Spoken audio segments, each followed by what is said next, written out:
When it comes to subcompact SUVs, Nissan isn't exactly afraid to offer something with a bolder design. Just take a look at its previous offerings in America like the Cube and the Juke. Both of those models were extremely weird in a good or a bad way, depending of course on your personal style and preference. Now when the company replaced the Juke back in 2017 with the Kicks, the company actually went with a much more safe and sensible design that actually worked for them because it quickly became one of their best-selling models here in America. So for 2025, there's an all-new version of the Kicks, and it looks like Nissan is trying to go bold again because what we have here is a full redesign. It's riding on an all-new platform. It gets a new powertrain underneath the hood with more power. It gets a huge upgrade in technology and the important addition of the availability of all-wheel drive for the first time here in North America. So as you can see this week, Nissan has loaned us the latest 2025 Kicks and the fully loaded SR trim, and the big question I want answered, has Nissan made enough changes to their least expensive SUV to make this vehicle even more desirable? Stay tuned to find out.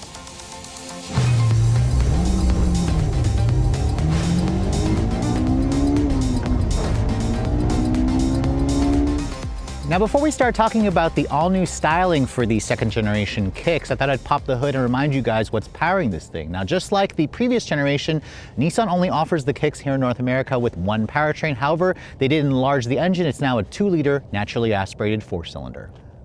Now underneath this hood, it's not the most prettiest looking engine bay, but what you're gonna find here is essentially the same 2-liter 4-cylinder double overhead cam engine with variable valve timing that you also find underneath the hood of the Nissan Sentra. The engine actually lacks direct injection. It just has port injection, which means it only makes 141 horsepower and 140 foot-pounds of torque. Now that's nearly 20 more horsepower than the previous 1.6-liter engine, and it also offers nearly 30 more foot-pounds of torque. So that's a healthy improvement. It all goes out through, of course, the latest version of Nissan's Xtronic CVT transmission. I believe it's now in its 5th generation. And like I said earlier in the intro, this vehicle now offers a choice between either front-wheel drive or between either $1,500 to $1,700 extra. You can get this vehicle with all-wheel drive for the first time, and that's because it's riding on a new platform that now supports all-wheel drive. Now, fuel economy did go down compared to the previous generation. That's because this new model is heavier. Front-wheel drive versions are rated at 28 in the city, 35 on the highway, 31 combined. That's a 2 mpg reduction versus the last 2022 Kicks that I tested with the 1.6 and front-wheel drive. All-wheel drive drops it down to 27.34. That's of course on regular gas, about 30 mpg combined, which is not bad, but again, it's not class-leading, especially if you guys look at some of the new hybrid offerings like the Corolla Cross or the upcoming Subaru Crosstrek hybrid. The fuel tank capacity did go up by about a gallon to around 11.8 this year, which means you're looking at around 350-ish miles of range on a full tank. Now, Nissan doesn't quote a 0 to 60 time. The old Kicks was one of the slowest vehicles I ever tested, taking nearly 11 seconds. We'll get it out on the road. We'll see what we can get here on this new version. Top speed is around 120-ish miles an hour. The vehicle is not recommended to tow, unfortunately, so you're going to have to get something like a Crosstrek, I think, if you want something that can actually tow. And the curb weight, this vehicle's weight is up over 650 pounds. This model, as it sits, weighs in at just over 3,300 pounds. So that's a hefty weight gain. Apparently, the all-wheel drive system adds around 200 pounds on its own. So really, the car is around 400 pounds heavier than the previous generation. But again, it is a bigger car. It's a more substantial car, and that an increase in power should offset the weight gain. Now, closing the hood, let's go ahead and talk about the exterior styling. Now, I apologize for how dirty the vehicle is. As you can see, it's kind of wet. It's salty outside. We had some snow. We had some sleet and freezing rain the other day. And it's kind of just been gross the whole week that I've had this car. So that's kind of how it is here in central PA during this time of the year. But as you can see, the design of the new Kicks is definitely a lot more bold. My particular test car is deep blue pearl is the color. It's actually a free color. It's an included color, and it pairs pretty nicely with the sportier aspects of the SR trim. You can see you have a much larger Nissan grille. It kind of doesn't really look like the V-Motion grille anymore. You can kind of still see hints of it, but it certainly looks a lot more bold and upright. You can see it's got an orange SR badge there with the new white accented Nissan logo that does not illuminate, unfortunately. My particular test car also has the premium package that includes the full 360 camera system, the front parking sensors, and all versions of the Kicks come standard with full LED headlights. So you have LED low and high beams that are projector style, LED daytime running lights, and LED turn signals, which definitely look really nice. You can see the front end and the lower fascia. There's this kind of interesting diamond texture there on the front splitter. You do have some actual air intake openings. There's the sensor for the radar cruise control, of course. And overall, I definitely think that Nissan's design team did a great job with the kicks. It certainly looks more like a Rogue or even a Murano, just kind of like a shrunken version, whereas the old kicks kind of just looked like a slightly taller version of the Nissan Versa Note hatchback or the Versa hatchback, whereas this one just kind of reminds me a little bit more, again, like an SUV. Now, moving around the side profile, because it's built on a new platform, it's gotten certainly a huge growth spur. So its wheelbase is around 1.8 inches longer at 105.9. Its overall length is now just shy of 172 inches long. That's a whopping 3 inches, nearly 3 inches longer than the previous generation. It's also around 1.8 inches wider at just under 71 inches wide. It's also taller. And Nissan has given this vehicle about 1.5 inches more ground clearance at 8.4 inches. Now, my particular test car has an optional $600 wheel. It's a 19-inch gunmetal gray double 5-spoke design. There's kind of like a triangular style wheel or triple spoke wheel.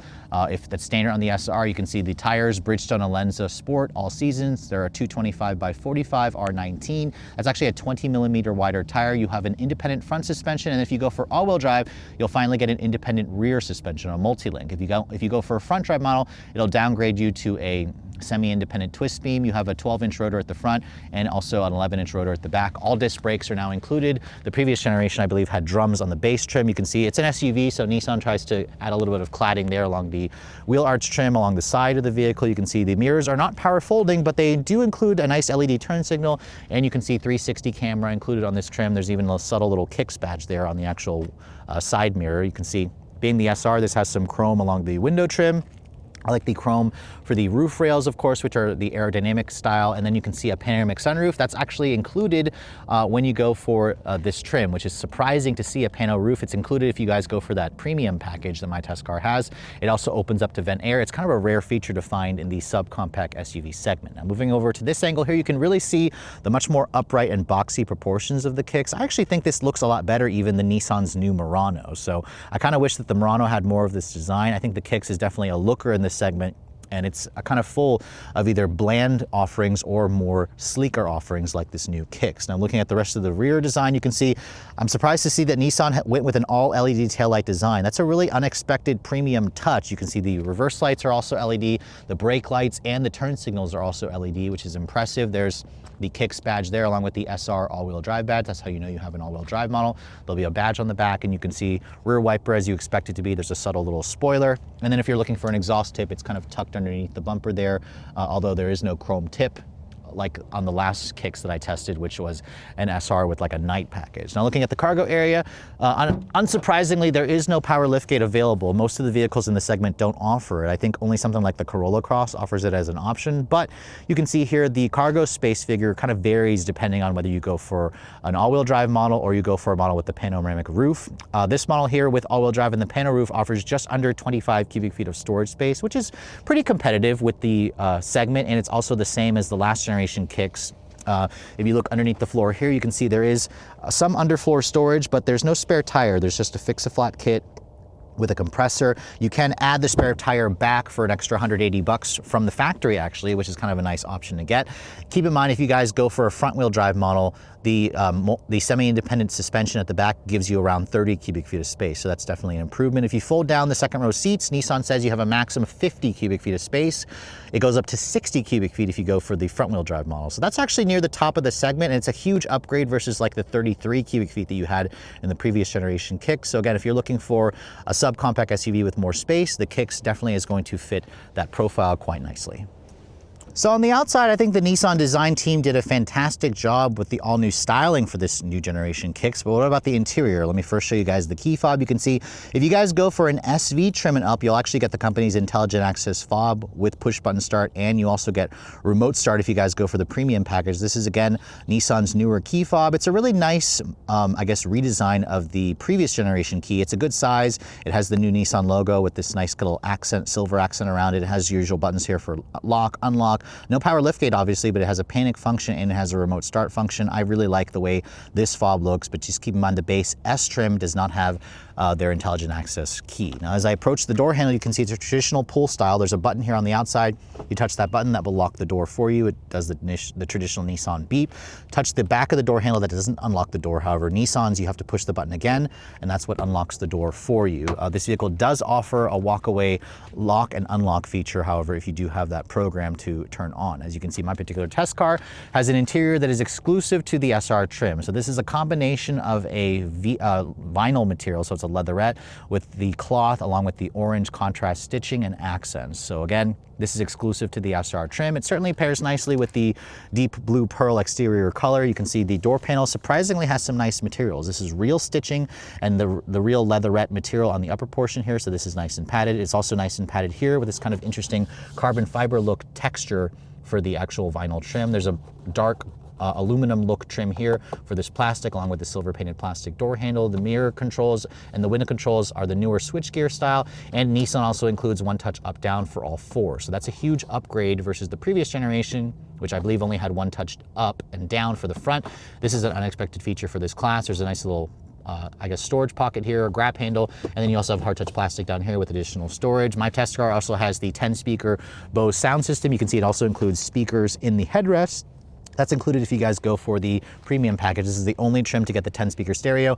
The lower trims will either have a 4 or 6-speaker system, but overall you can see it makes a great first impression. Sadly, the seats are just a 4-way manual, or I'm sorry, 6-way manual adjustment. You get height adjustment, you can move it forward and back and recline it, but there's no adjustable lumbar.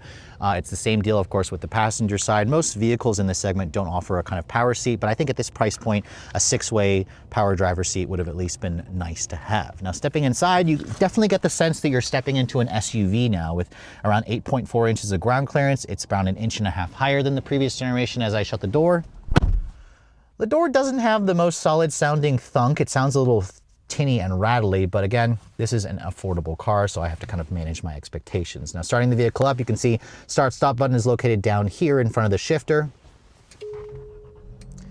And this vehicle, because it's not a hybrid or a mild hybrid, it has a pretty traditional starter noise. This is essentially the same engine that you get from the Nissan Sentra. It's the company's 2-liter 4-cylinder.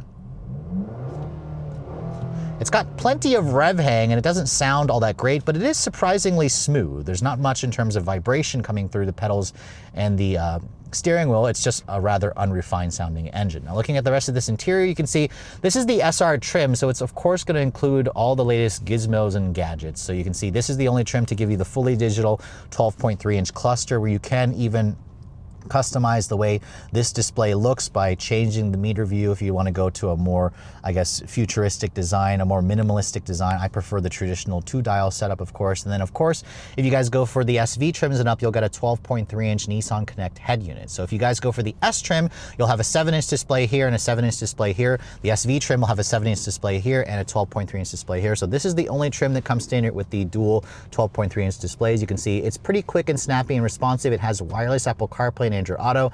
The SV trim also includes that. The S trim, however, does not have CarPlay or Android Auto, so keep that in mind. I'm not going to be able to connect it right now because I'm using my phone to film. The one thing this system is lacking, however, is a built-in GPS function, which is kind of okay. Most people are going to use their smartphone anyways to access the GPS. This car also includes 2-level heated seats, which there's an actual touch-sensitive button down here for the climate control system. It's got an automatic climate control system, just a single zone, which is okay.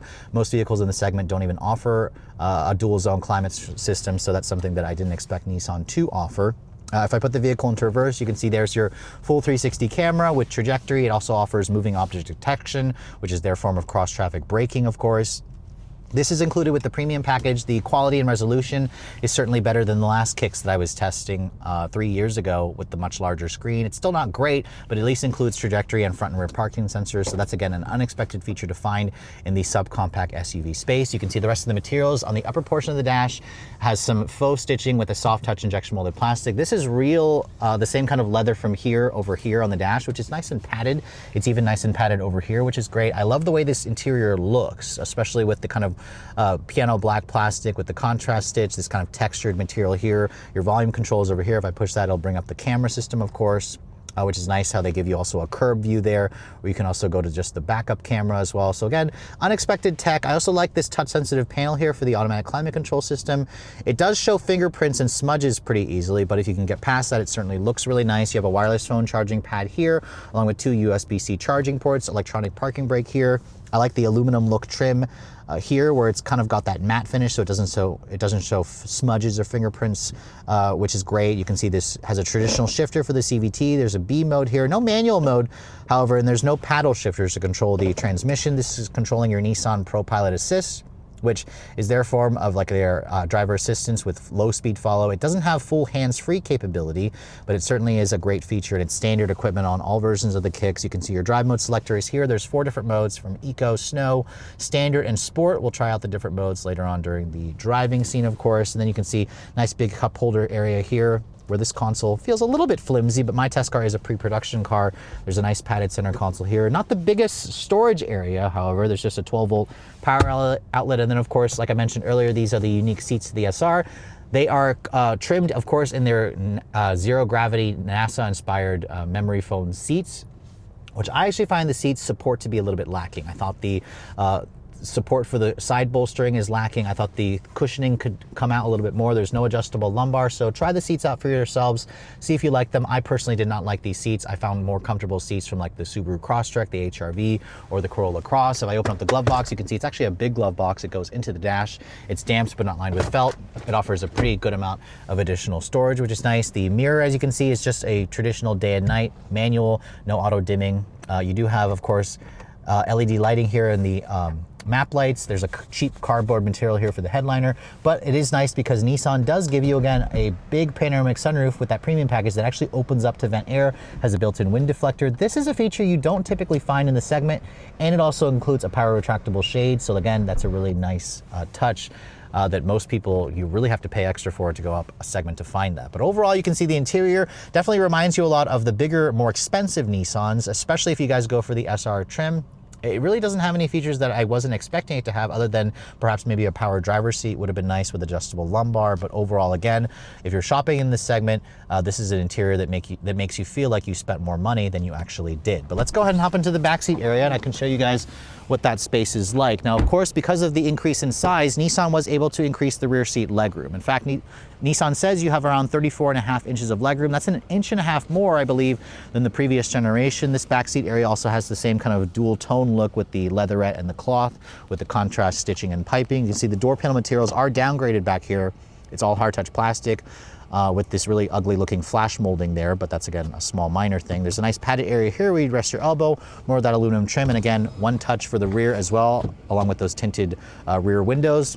Silver painted plastic door handle, a little bit of storage over here. And then in terms of the seats, you can obviously fold them down, which you pull up on that little thing, and then you can see here, it doesn't create a flat floor, but it is nice that, of course, it kind of gives you an almost flat area. The seat sadly does not recline, but when I get back here, you can see at 5'7", let me shut the door, this is pretty much my driving position, and I have a pretty decent amount of space. There's good foot space underneath here. Surprisingly, there's no flat floor here. There's a hump for that drive shaft for the all-wheel drive system. You can see there's 2 USB-C charging ports. You also have 2 storage pockets here as well, which is nice. I can get back here and cross my legs, although it's, again, a little bit on the tighter side, but it's pretty class competitive. Unlike the previous generation, Nissan did add a nice little armrest that folds down here and gives you 2 cup holders, adjustable head restraints, of course. And then in terms of the headroom space, you can see I have a solid maybe 2 inches. The sunroof does eat into the space a little bit, but there's kind of like a carve out here with some LED lighting. So overall, the back seat is certainly more kid-friendly or adult-friendly.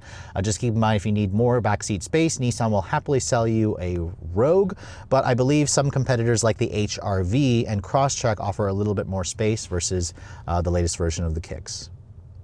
So it's hard to believe that it's been nearly 3 years since we were behind the wheel of a Nissan Kicks. Now, of course, that was the previous generation Kicks. Nissan had a first drive for this vehicle sometime last year, but I wasn't able to attend that program because I was on another event. So I had sent my editor, Martin, who did a great video, first drive of that vehicle. If you haven't seen that video, be sure to click on the link in the description below to watch our first drive look on that. But now that we're finally getting the new kicks for a week, this is my opportunity to actually spend a full week with it. And as you guys know, this was one of the least expensive new vehicles that you could buy.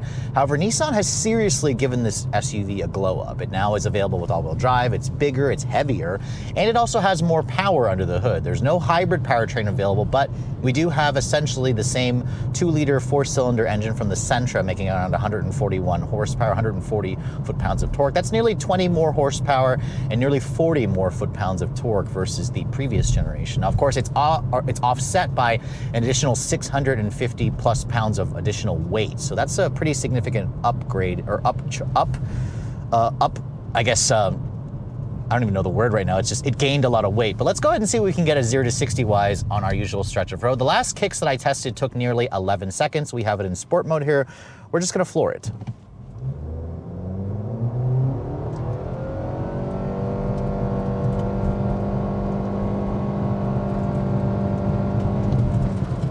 All right, in our first run there, we got 8.34 seconds. 8.34 is actually not bad. I was not expecting it to be under 9 seconds because, as you guys know, 3,200 pounds, CVT, it is all-wheel drive, thankfully, and we're able to put that all-wheel drive system to the test during our week of testing because it's been snowing, it's been raining.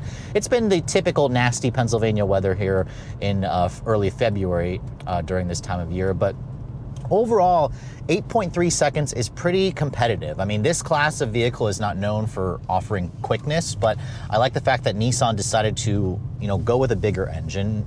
It was kind of necessary because of the additional weight that this generation is giving us. But what I like about this powertrain is it's very responsive. It's also not as buzzy and noisy as I expected it to be. I mean, especially considering it's a naturally aspirated 4-cylinder with a CVT. But we'll try another run here. This time it's a little bit more uphill, see what we can get on this stretch.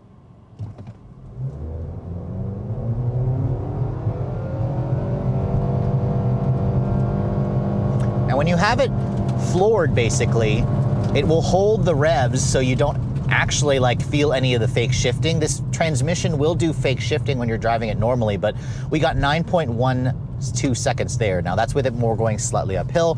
8.3 again.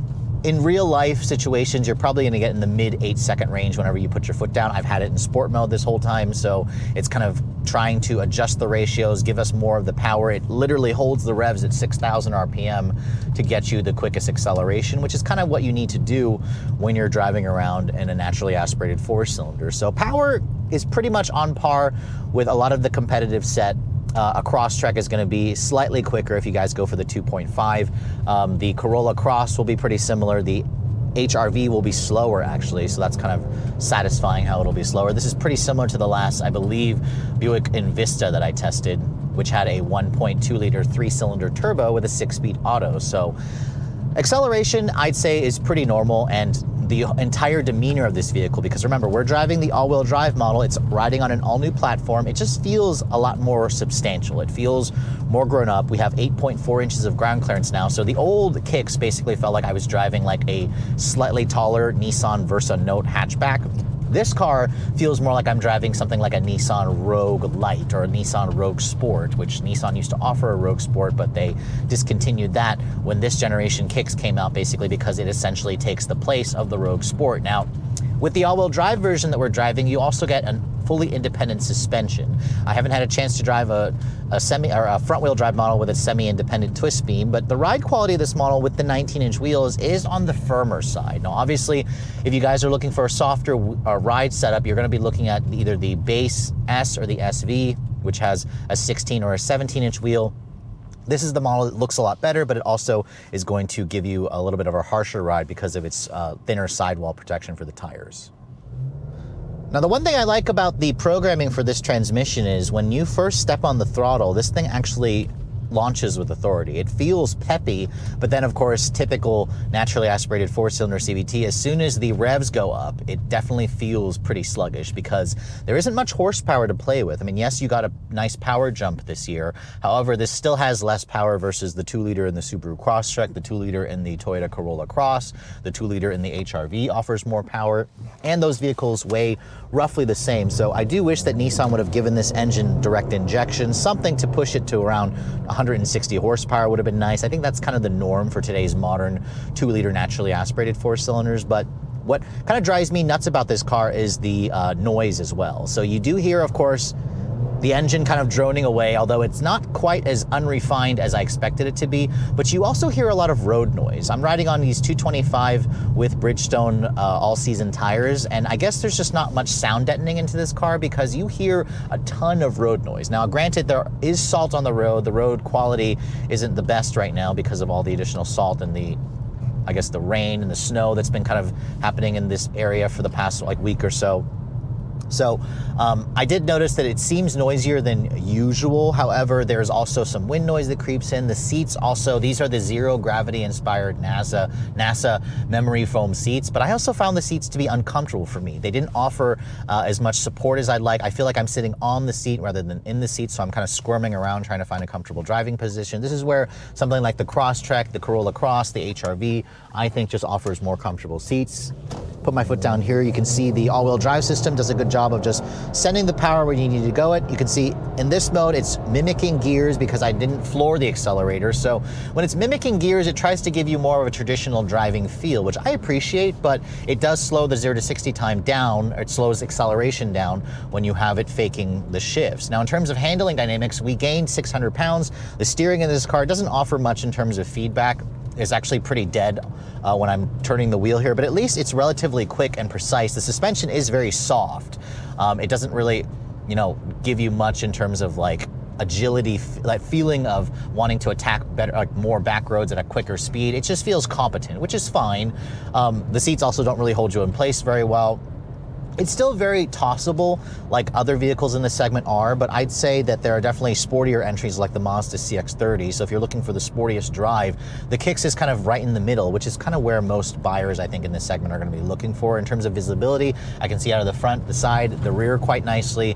Nissan does not offer a digital camera rearview mirror, but I think you can get an auto-dimming rearview mirror from the dealer as an accessory. My test car also has Nissan Safety Shield 360. It has adaptive cruise control. It has low speed ability. It has automatic emergency braking, lane keep assist. All that stuff is actually standard, which is kind of nice. Some competitors make you pay extra. Even my test car has a full 360 around view camera system, which I was not expecting to find in this particular segment. The heated seat works well. The heated steering wheel also works nicely. You don't also find always a heated steering wheel in this class as well. So I like the fact that Nissan is throwing in the features also with the big 12.3-inch displays, the dual 12.3-inch displays. Now, granted, that is only on the SR trim that we're driving, so you have to spend a lot more to get, the interior that feels a little bit nicer, that feels like a more grown-up car. Now, in terms of fuel efficiency, this actually went down compared to the previous generation because, again, more weight, more power, all-wheel drive. It's rated at 2734. It's got around a 12-gallon fuel tank. It's about a gallon bigger than the previous generation. You're looking at around 350 miles of range on a full tank, and in my weeks worth of testing, I averaged 28 mpg in mostly mixed driving. On the highway, it did around 33, so not great in terms of the highway. I was hoping to be closer to 40, but again, when you have a vehicle that's a little bit more boxy, a lot more weight, it's going to be hampered a little bit. A hybrid would do this thing even better wonders. There's a hybrid Crosstrek that's coming, the hybrid Corolla Cross. So Nissan, again, is behind in the hybrid game, but if you're looking for, again, a naturally aspirated powertrain, it's pretty competent. Everything about this car feels competent. The style of it is very nice. I'd say I'd rank it higher in terms of the design. The interior also feels good, although my test car is a pre-production car. I noticed there's a little bit of a rattle coming from the rear door, but it's a pre-production, so I'll have to give it an excuse there. But overall, I think people who are looking for this class of vehicle or looking to upgrade your current Kicks, this is, again, a huge upgrade. But just keep in mind, because of the additional tech, the size, and the power, you do have to pay a little bit more for this car, which it's still a relatively affordable vehicle, or extremely affordable vehicle, especially in today's modern age. But there are certain aspects that I kind of wish Nissan had done, especially because they are now charging much more money for this model, especially when you're looking at the top end.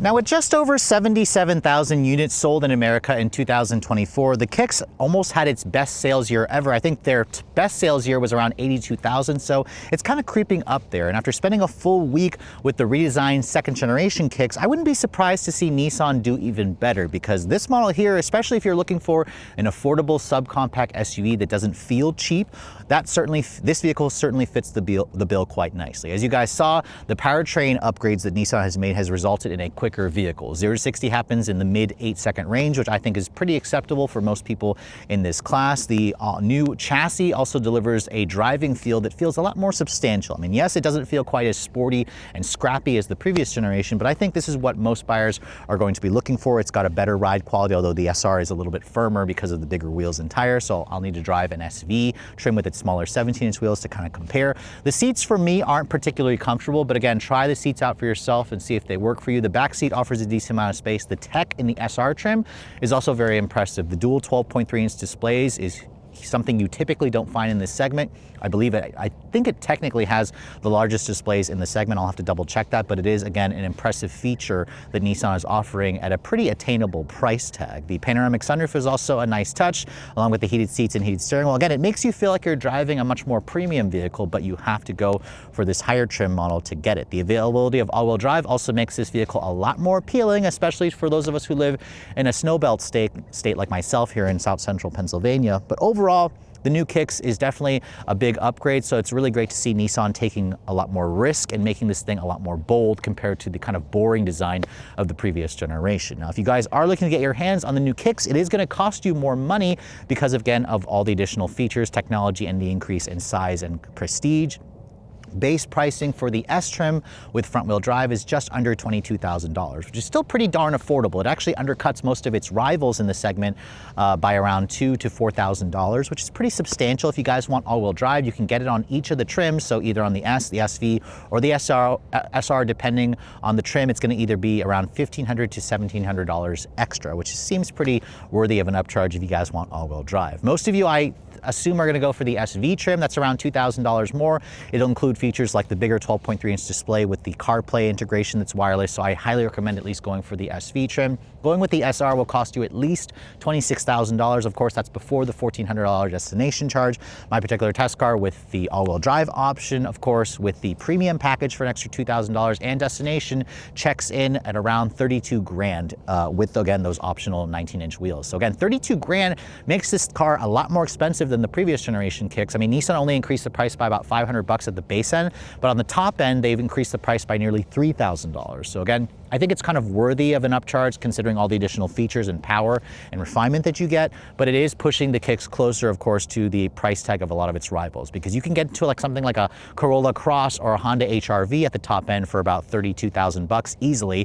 Subaru Crosstrek Limited is around $35,000. A Bronco Sport can be around easily had for the mid $30,000 range. So there are a lot of choices when you kind of get up there, but I think the sweet spot would probably be the SV trim with all-wheel drive. You can easily get one into those brand new for around 28 grand. So again, that is a lot more affordable, and it kind of brings us well under that $30,000 price territory, especially for a lot of entry-level buyers out there. So it's really great to see Nissan pushing the envelope. I just would like to see them offer the option of a hybrid powertrain and improve the horsepower and torque from this engine by adding direct injection. I think that, again, would make this car even more appealing. With all that said, hope you guys have enjoyed my full overview on the fully redesigned 2025 Nissan Kicks. If you're also looking to see the latest cars I'm testing, be sure to follow me on Instagram at redline_reviews, like us on Facebook, and as always, guys, please keep subscribing to the Redline Reviews YouTube channel for all the latest reviews. Thank you so much for watching. I'll catch you all in the next video.